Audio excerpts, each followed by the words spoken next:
ಎಲ್ಲರಿಗೂ ನಮಸ್ಕಾರ. ನಿಮ್ಮ ಶ್ರಾವಸ್ ಕಲ್ಪವೃಕ್ಷ ಚಾನಲ್ಗೆ ಸ್ವಾಗತ.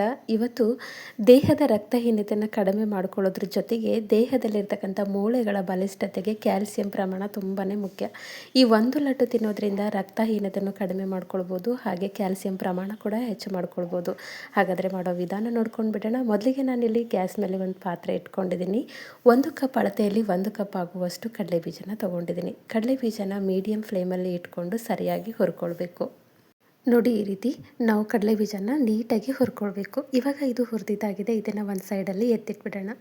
ಇವಾಗ ಅದೇ ಪಾತ್ರೆಗೆ ಮತ್ತೆ ಅದೇ ಕಪ್ಪಿಂದ 1 ಕಪ್ ಆಗುವಷ್ಟು ಬಿಳಿ ಎಳ್ಳನ್ನು ತೊಗೊಂಡಿದ್ದೀನಿ. ಈ ಎಳ್ಳುಗಳನ್ನು ಅಷ್ಟೇ ಸರಿಯಾದ ಪ್ರಮಾಣದಲ್ಲಿ ಹುರ್ಕೊಳ್ಬೇಕು. ಒಂದು ಸ್ವಲ್ಪ ಹಸಿಯಾಗಿ ಏನಾದರೂ ಇತ್ತು ಅಂತಂದರೆ ಉಂಡೆಗಳ ಟೇಸ್ಟು ಕರೆಕ್ಟಾಗಿ ಬರೋದಿಲ್ಲ. ಹಾಗಾಗಿ ಲೋ ಟು ಮೀಡಿಯಂ ಫ್ಲೇಮಲ್ಲಿ ಅಡ್ಜಸ್ಟ್ ಮಾಡಿಕೊಂಡು ಚಿಟಪಟ ಅಂತ ಸಿಡಿಬೇಕು. ಹಾಗೆ ಒಂದು ಸ್ವಲ್ಪ ಬಣ್ಣ ಬದಲಾಗಬೇಕು. ನೋಡಿ, ಈ ರೀತಿ ಸಿಡ್ಕೊಳ್ಬೇಕು. ಹಾಗೆ ಎಳ್ಳುಗಳ ಬಣ್ಣ ಒಂದು ಸ್ವಲ್ಪ ಚೇಂಜ್ ಆಗಬೇಕು. ಅಲ್ಲಿವರೆಗೂ ಅಂದರೆ ಈ ರೀತಿ ಆಗೋವರೆಗೂ ಹುರ್ಕೊಳ್ಬೇಕು. ಇವಾಗ ಗ್ಯಾಸ್ನ ಆಫ್ ಮಾಡಿ ಎರಡನ್ನೂ ತಣ್ಣಗಾಗಲಿಕ್ಕೆ ಇಡೋಣ. ನಾನಿಲ್ಲಿ ಹುರಿದಿರ್ತಕ್ಕಂಥ ಕಡಲೆ ಬೀಜ ಸಿಪ್ಪೆನ ಬಿಡಿಸಿ ಈ ರೀತಿ ರೆಡಿ ಮಾಡಿ ಇಟ್ಕೊಂಡಿದ್ದೀನಿ. 1 ಕಪ್ ಕಡಲೆ ಬೀಜ, 1 ಕಪ್ ಎಳ್ಳುಗಳನ್ನ ಬಳಸ್ಕೊಂಡಿದ್ದೀನಿ. ಕ್ವಾಂಟಿಟಿ ಜಾಸ್ತಿ ಬೇಕು ಅಂದರೆ ಜಾಸ್ತಿ ಪ್ರಮಾಣದಲ್ಲಿ ತೊಗೊಳ್ಳಿ. ಇವಾಗ ಹುರಿದು ಸಿಪ್ಪೆ ತೆಗೆದಿರ್ತಕ್ಕಂಥ ಕಡಲೆ ಬೀಜನ ಒಂದು ಮಿಕ್ಸರ್ ಜಾರಿಗೆ ಸೇರಿಸ್ಕೊಂಡಿದ್ದೀನಿ. ಹಾಗೆ ಇಲ್ಲಿ ಸ್ವೀಟ್ಗೋಸ್ಕರ ನಾವು ಯಾವ ಕಪ್ಪನ್ನು ಬಳಸ್ಕೊಂಡಿದ್ವಿ ಅದೇ ಕಪ್ಪಿಂದ 1.5 ಕಪ್ ಆಗುವಷ್ಟು ಬೆಲ್ಲನ ಬಳಸ್ಕೊಳ್ಬೇಕು.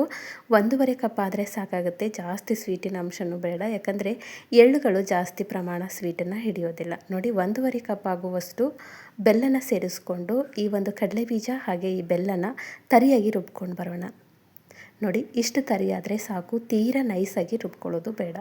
ನೋಡಿ, ಈ ಲಡ್ಡುಗಳನ್ನ ಮಾಡಲಿಕ್ಕೆ ಯಾವುದೇ ರೀತಿಯ ಪಾಕದ ಅವಶ್ಯಕತೆ ಇರೋದಿಲ್ಲ. ಒಂದು 15ರಿಂದ 20 ನಿಮಿಷದಲ್ಲಿ ಲಡ್ಡುಗಳು ರೆಡಿಯಾಗಿಬಿಡುತ್ತೆ. ಹುರ್ಕೊಳ್ಳೋಕ್ಕೆ ಟೈಮ್ ಆದರೆ ಸಾಕು. ಇವಾಗ ರುಬ್ಬಿರ್ತಕ್ಕಂಥ ಅಂದರೆ ತರಿಯಾಗಿ ರುಬ್ಬಿಟ್ಕೊಂಡಿರ್ತಕ್ಕಂಥ ಕಡಲೆ ಬೀಜ ಹಾಗೂ ಬೆಲ್ಲದ ಮಿಶ್ರಣನ ಒಂದು ಪಾತ್ರೆಗೆ ತೆಗೆದಿಟ್ಕೊಂಡಿದ್ದೀನಿ. ಇವಾಗ ಮತ್ತೆ ಅದೇ ಒಂದು ಮಿಕ್ಸರ್ ಜಾರಿಗೆ ಹುರಿದಿರ್ತಕ್ಕಂಥ ಎಳ್ಳುಗಳನ್ನು ಸೇರಿಸ್ಕೊಂಡಿದ್ದೀನಿ. ಈ ಎಳ್ಳುಗಳನ್ನು ಅಷ್ಟೇ, ಇಲ್ಲಿ ಬೆಲ್ಲ ಹಾಕೋದು ಬೇಡ, ಮೊದಲೇ ಸೇರಿಸ್ಕೊಂಡಿರೋದ್ರಿಂದ ಬೆಲ್ಲ ಮತ್ತೆ ಸೇರಿಸೋದು ಬೇಡ. ಇವಾಗ ಇದನ್ನು ಕೂಡ ನಾನು ತರಿಯಾಗಿ ರುಬ್ಕೊಂಡಿದ್ದೀನಿ. ಜಾಸ್ತಿ ತರಿಯಾಗಲ್ಲ, ಎಳ್ಳುಗಳು ನಮಗೆ ಒಂದು ಸ್ವಲ್ಪ ಕಂಡ್ರೆ ಸಾಕು. ಒಂದು ಎಳ್ಳಲ್ಲಿ ಒಂದು 2-3 ಭಾಗ ಆಗುವಷ್ಟು ತರಿಯಾಗಿ ರುಬ್ಕೊಳ್ಳಿ. ಇವಾಗ ರುಬ್ಬಿರ್ತಕ್ಕಂಥ ಎಳ್ಳಿನ ಮಿಶ್ರಣನ ಈ ಒಂದು ಬೆಲ್ಲ ಕಡಲೆ ಬೀಜದ ಮಿಶ್ರಣಕ್ಕೆ ಸೇರಿಸ್ಕೊಂಡಿದ್ದೀನಿ. ನೋಡಿ, ಇವಾಗ ಇದನ್ನು ಕರೆಕ್ಟಾಗಿ ಬೆಲ್ಲ ಎಲ್ಲ ಕಡೆ ಹೊಂದ್ಕೊಳ್ಳೋ ರೀತಿಯಲ್ಲಿ ಒಂದ್ಸರಿ ಕಲಿಸ್ಕೊಳ್ಳಿ. ರುಬ್ಬುವಾಗ ಎಳ್ಳುಗಳನ್ನು ಅಂದರೆ ಪೌಡ್ರ್ ಮಾಡುವಾಗ ಎಳ್ಳನ್ನು ಸಪ್ರೇಟಾಗಿ ಮಾಡ್ಕೊಳ್ಳಿ. ಯಾಕಂದರೆ ಕಡಲೆ ಬೀಜದ ಜೊತೆಗೆ ಮಾಡಿದ್ದಾಯಿತು ಅಂತಂದರೆ ತೀರಾ ನೈಸ್ ಆಗಿಬಿಡುತ್ತೆ. ಹಾಗಾಗಿ ಮೊದಲಿಗೆ ಕಡಲೆ ಬೀಜ ಬೆಲ್ಲನ ರುಬ್ಕೊಂಡ ನಂತರ ನಾವು ಎಳ್ಳುಗಳನ್ನು ಈ ರೀತಿ ಪೌಡ್ರ್ ಮಾಡ್ಕೊಳ್ಬೇಕು. ಅಂದಾಗ ಕರೆಕ್ಟಾಗಿರ್ತಕ್ಕಂಥ ಕನ್ಸಿಸ್ಟೆನ್ಸಿಯಲ್ಲಿ ತರಿಯಾಗಿ ನಮಗೆ ರೆಡಿ ಮಾಡ್ಕೊಳ್ಳೋಕ್ಕೆ ಬರುತ್ತೆ. ಇವಾಗ ನೋಡಿ, ಬೆಲ್ಲ ಹೊಂದ್ಕೊಳ್ಳಿ ಅನ್ನೋದಕ್ಕೋಸ್ಕರ ಈ ರೀತಿ ನಾನು ಕೈಯಿಂದ ಪ್ರೆಸ್ ಮಾಡಿ ಇವಾಗ ನೋಡಿ ಉಂಡೆಗಳನ್ನ ಕಟ್ಕೊಳ್ಬೋದು. ಅಷ್ಟರ ಮಟ್ಟಿಗೆ ನಮಗೆ ಒಂದು ಎಣ್ಣೆ ಬಿಟ್ಕೊಂಡಿದೆ. ಯಾಕಂದರೆ ನಾವು ಇಲ್ಲಿ ಎಳ್ಳು ಹಾಗೆ ಶೇಂಗಾನ ಅಥವಾ ಕಡಲೆ ಬೀಜನ ಬಳಸಿರೋದ್ರಿಂದ ಎಣ್ಣೆ ಅಂಶ ತನ್ನಿಂದ ತಾನೇ ಬಿಟ್ಕೊಳ್ಳುತ್ತೆ. ಆದರೂ ಕೂಡ ಇನ್ನೊಂದು ಸ್ವಲ್ಪ ಸಾಫ್ಟ್ ಆಗಿರಲಿ ಅನ್ನೋದಕ್ಕೋಸ್ಕರ ನಾನಿಲ್ಲಿ 1.5 ಸ್ಪೂನ್ ಆಗುವಷ್ಟು ತುಪ್ಪನ ಒಂದು ಸ್ವಲ್ಪ ಬಿಸಿ ಮಾಡಿ ಸೇರಿಸ್ಕೊಳ್ತಿದ್ದೀನಿ. ನಿಮಗೆ ತುಪ್ಪ ಇಷ್ಟ ಇಲ್ಲ ಅನ್ನೋದಾಯಿತು ಅಂದರೆ 1.5 ಸ್ಪೂನ್ ಆಗುವಷ್ಟು ನೀರನ್ನ ಬಿಸಿ ಮಾಡಿ ಕೂಡ ಸೇರಿಸ್ಕೊಳ್ಬೋದು. ತುಪ್ಪನೇ ಬೇಕು ಅಂತ ಏನಿಲ್ಲ.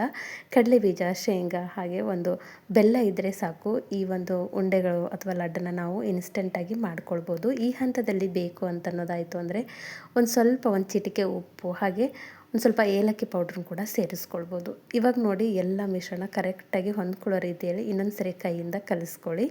ಈ ರೀತಿ ಕಲಿಸ್ತಾ ಎಣ್ಣೆ ಅಂಶ ಬಿಟ್ಕೊಳ್ಳುತ್ತೆ. ನೋಡಿ, 1.5 ಸ್ಪೂನ್ ಆಗುವಷ್ಟು ತುಪ್ಪನ ಹಾಕಿ ಕಲಿಸಿದಾಗ ಇದರಲ್ಲಿರ್ತಕ್ಕಂಥ ಎಳ್ಳಿನ ಅಂಶ ಬೇಗ ಎಣ್ಣೆ ಬಿಟ್ಕೊಳ್ಳುತ್ತೆ. ಈ ಕನ್ಸಿಸ್ಟೆನ್ಸಿ ಬರುತ್ತೆ.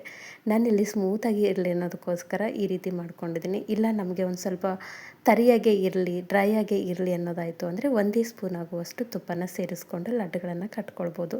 ನಿಮಗೆ ಯಾವ ಸೈಜಲ್ಲಿ ಲಡ್ಡುಗಳು ಬೇಕೋ ಆ ಸೈಜಲ್ಲಿ ಲಡ್ಡನ್ನು ಕಟ್ಕೊಳ್ಳಿ. ನೋಡಿ, ಕಟ್ಟೋದು ಕೂಡ ತುಂಬಾ ಈಸಿ. ಇಲ್ಲಿ ಪಾಕನೇ ತೊಗೊಳ್ಳದೆ ಇನ್ಸ್ಟೆಂಟಾಗಿ ಈ ಲಡ್ಡುಗಳನ್ನು ಮಾಡ್ಕೊಳ್ಬೋದು. ಹಾಗೆ ಸ್ಟೋರ್ ಕೂಡ ಮಾಡ್ಕೊಳ್ಬೋದು. ನೀವು ಆರಾಮಾಗಿ 15 ದಿನ ಒಂದು ಬಾಕ್ಸಲ್ಲಿ ಹಾಕಿಟ್ಟು ಸ್ಟೋರ್ ಮಾಡ್ಕೊಳ್ಬೋದು. ಈ ಒಂದು ಲಡ್ಡನ್ನು ದಿನಕ್ಕೆ 1 ತಿಂತಾ ಬಂದರೆ ನಮ್ಮ ದೇಹದಲ್ಲಿರ್ತಕ್ಕಂಥ ರಕ್ತದ ಪ್ರಮಾಣವನ್ನು ಹೆಚ್ಚು ಮಾಡ್ಕೊಳ್ಬೋದು. ಅದ್ರ ಜೊತೆಗೆ ಕ್ಯಾಲ್ಸಿಯಂ ಪ್ರಮಾಣ ಕೂಡ ಹೆಚ್ಚು ಮಾಡ್ಕೊಳ್ಬೋದು. ಹಾಗೆ ಈ ಒಂದು ಲಡ್ಡನ್ನ ನೀವು ಹಬ್ಬಗಳಲ್ಲಿ ಕೂಡ ಮಾಡ್ಕೊಳ್ಬೋದು. ಕಡಲೆಬೀಜ ಹಾಗೆ ಎಳ್ಳನ್ನು ಸೇರಿಸ್ಕೊಂಡು 1 ಕಪ್ ಬೆಲ್ಲನ ಸೇರಿಸ್ಕೊಂಡು ತುಂಬಾ ಆರೋಗ್ಯಕರವಾಗಿರ್ತಕ್ಕಂಥ ಈ ಒಂದು ಲಡ್ಡನ್ನು ಈ ಒಂದು ಪಂಚಮಿ ಹಬ್ಬಗಳಲ್ಲಿ ಕೂಡ ನೀವು ಮಾಡ್ಕೊಳ್ಬೋದು. ಈ ಹಿಂದೆ ಕೂಡ ಹಲವಾರು ರೀತಿಯ ಲಡ್ಡು ರೆಸಿಪಿಗಳನ್ನು ನನ್ನ ಚಾನಲ್ನಲ್ಲಿ ಅಪ್ಲೋಡ್ ಮಾಡಿದ್ದೀನಿ. ಇಂಟ್ರೆಸ್ಟ್ ಇತ್ತು ಅಂದರೆ ಒಂದ್ಸರಿ ಚೆಕ್ ಮಾಡ್ಕೊಳ್ಳಿ. ಐ ಹೋಪ್ ಇವತ್ತಿನ ರೆಸಿಪಿ ನಿಮಗೆ ಭಾಳ ಇಷ್ಟ ಆಗದ ಅಂದ್ಕೊಳ್ತೀನಿ. ಇಷ್ಟ ಆಗಿದ್ದರೆ ದಯವಿಟ್ಟು ನನ್ನ ಚಾನಲ್ನ ಸಬ್ಸ್ಕ್ರೈಬ್ ಮಾಡ್ಕೊಳ್ಳಿ.